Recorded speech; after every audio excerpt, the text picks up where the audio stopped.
ఎన్నికల్లో ఇచ్చిన హామీలను అమలు చేసే దిశగా రేవంత్ సర్కార్ వేగంగా అడుగులు వేస్తోంది. ఇందులో భాగంగా బడ్జెట్లో 6 గ్యారెంటీలకు కాంగ్రెస్ ప్రభుత్వం పెద్దపీట వేసేసింది. వ్యవసాయం, విద్యుత్తు, రోడ్లు, భవనాలు, హోం, పట్టణాభివృద్ధి, పంచాయతీరాజ్, గ్రామీణాభివృద్ధి శాఖలకు భారీగా నిధులను కేటాయించారు. తెలంగాణలో కాంగ్రెస్ పార్టీ అధికారంలోకి వచ్చాక రెండవసారి పూర్తి స్థాయి బడ్జెట్ను ప్రవేశపెట్టింది.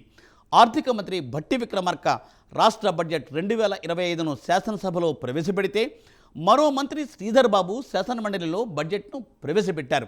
ఇలా అసెంబ్లీ సాక్షిగా ప్రజల ముందుకు వచ్చిన తెలంగాణ వార్షిక బడ్జెట్ 2025లో ఏ శాఖలకు అత్యధిక నిధులు దక్కాయో చూద్దామా?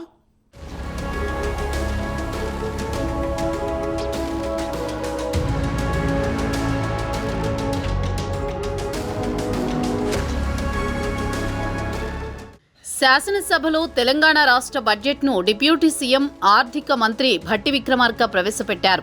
2025-26 ఏడాదికి 3,04,965 కోట్లతో బడ్జెట్ను సభలో ప్రవేశపెట్టారు. రెవెన్యూ వ్యయం 2,26,982 కోట్లు, మూలధన వ్యయం 36,504 కోట్ల రూపాయలుగా పేర్కొన్నారు. ఈ బడ్జెట్లో ఎన్నికల సమయంలో ఇచ్చిన హామీలైన 6 గ్యారంటీలకు పెద్దపీట వేశారు.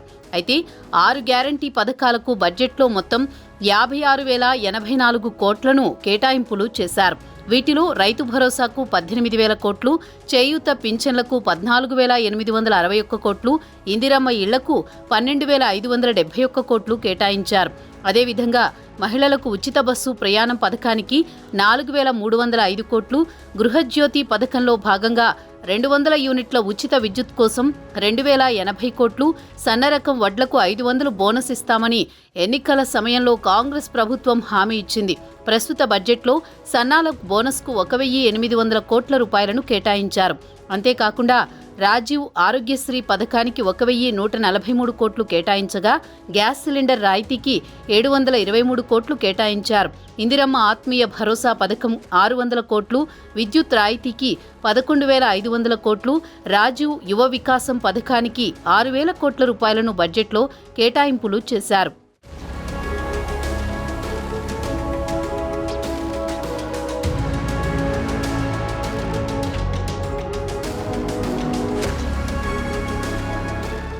తెలంగాణ బడ్జెట్లో విత్తమంత్రి భట్టి విక్రమార్క మహిళలకు పెద్దపీట వేశారు. మహిళా స్త్రీ సంక్షేమానికి నిధులు భారీగా కేటాయించారు. దాదాపు 2,862 కోట్ల రూపాయలు కేటాయించినట్లు చెప్పుకొచ్చారు.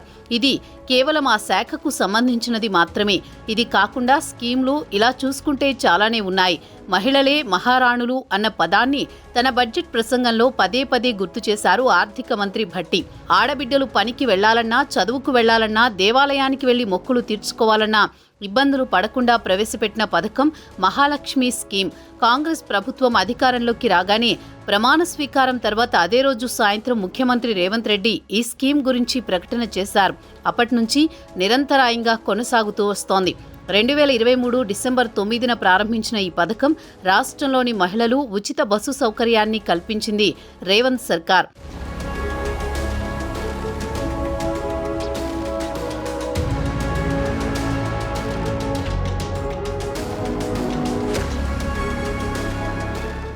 మరోవైపు ఓఆర్ఆర్ ఫేజ్ 2 నీటి సరఫరా ప్రాజెక్టు చివరి దశకు చేరుకుంది.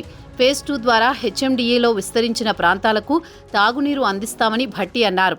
హైదరాబాద్లో సమగ్ర వరద నీటిపారుదల ప్రాజెక్టుకు 5,942 కోట్లు కేటాయిస్తామని ప్రకటించారు. దేశానికి తలమానికంగా ఉండేలా ఫ్యూచర్ సిటీని రూపొందిస్తున్నామని స్పష్టం చేశారు.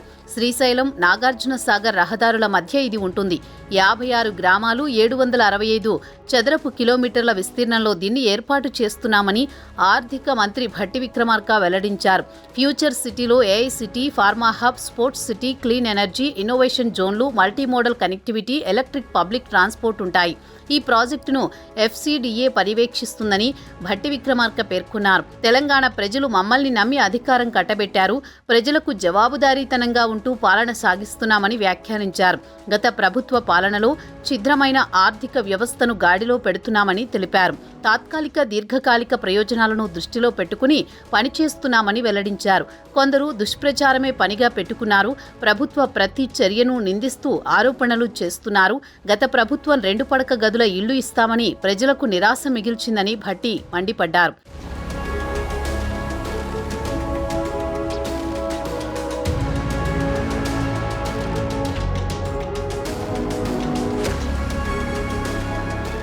ఇక రాష్ట్రాన్ని అగ్రగామిగా నిలిపేందుకు మెగా మాస్టర్ ప్లాన్ 2050 రూపొందించామని ఆయన వివరించారు. తెలంగాణ ఆర్థిక వ్యవస్థను 10 ఏళ్లలో $1 ట్రిలియన్ చేర్చడమే లక్ష్యంగా కార్యాచరణ చేపడుతున్నామని చెప్పుకొచ్చారు. చైనా +1 వ్యూహంతో రాష్ట్రాన్ని గ్లోబల్ తయారీ కేంద్రంగా అభివృద్ధి చేస్తామన్నారు. ప్రతి మండలంలో మహిళలతో రైస్ మిల్లులు, మినీ గోదాములు ఏర్పాటు చేస్తామని స్పష్టం చేశారు. ఐకేపీ కేంద్రాల్లో కొన్న ధాన్యాన్ని మహిళా రైస్ మిల్లుల్లో మిల్లింగ్ చేయిస్తాం. ఆ బియ్యాన్ని FCIకి సరఫరా చేసే బాధ్యతను మహిళా స్వయం సహాయక సంఘాలకు అప్పగిస్తామన్నారు. మండల మహిళా సమాఖ్యల ద్వారా ఆర్టీసీకి అద్దెకు 600 బస్సులు కేటాయిస్తామని వివరించారు. ఎస్సీ ఉపకులాల వర్గీకరణ చట్టాన్ని అమలు చేస్తున్న మొదటి రాష్ట్రం తెలంగాణ అని భట్టి గుర్తు చేశారు. ఇదిలా ఉంటే కాంగ్రెస్ ప్రభుత్వం ప్రవేశపెట్టిన బడ్జెట్ అన్ని వర్గాల ప్రజలను నిరాశపరిచే విధంగా ఉందని ప్రతిపక్షాలు విమర్శిస్తున్నాయి. ఈ బడ్జెట్ను తాము తీవ్రంగా వ్యతిరేకిస్తున్నట్లు ప్రతిపక్ష పార్టీలు తేల్చి చెప్పాయి. రానున్న రోజుల్లో ప్రజల్లోకి వెళ్లి కాంగ్రెస్ ప్రభుత్వ వైఫల్యాలను ఎండగడతామని బీజేపీ, బీఆర్ఎస్ చెబుతున్నాయి. మరి కాంగ్రెస్ ప్రభుత్వం ఈ విమర్శలపై ఎలా స్పందిస్తుందో వేచి చూడాలి.